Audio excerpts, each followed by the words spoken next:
ప్రార్థన దేవుడు మనకిచ్చిన గొప్ప ఆయుధం లాంటిది.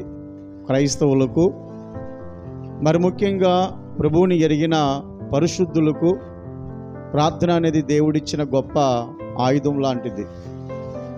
అంటే ఆయుధం అంటే ఏంట్రా, ఇదేదో మనుషులను చంపే ఆయుధమా ఏంటి అని చెప్పని అనుకోవచ్చు.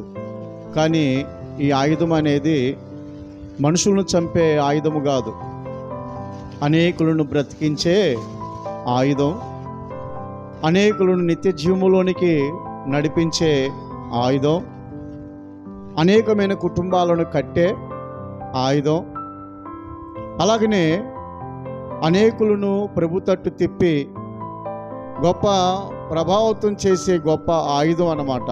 ఒక మాటలో చెప్పాలంటే ఈ ఆయుధం అనేది కీడును కోరేది కాదు, కానీ మేలును కోరే ఆయుధం. ఏంటిది అది? ప్రార్థన ఆయుధం.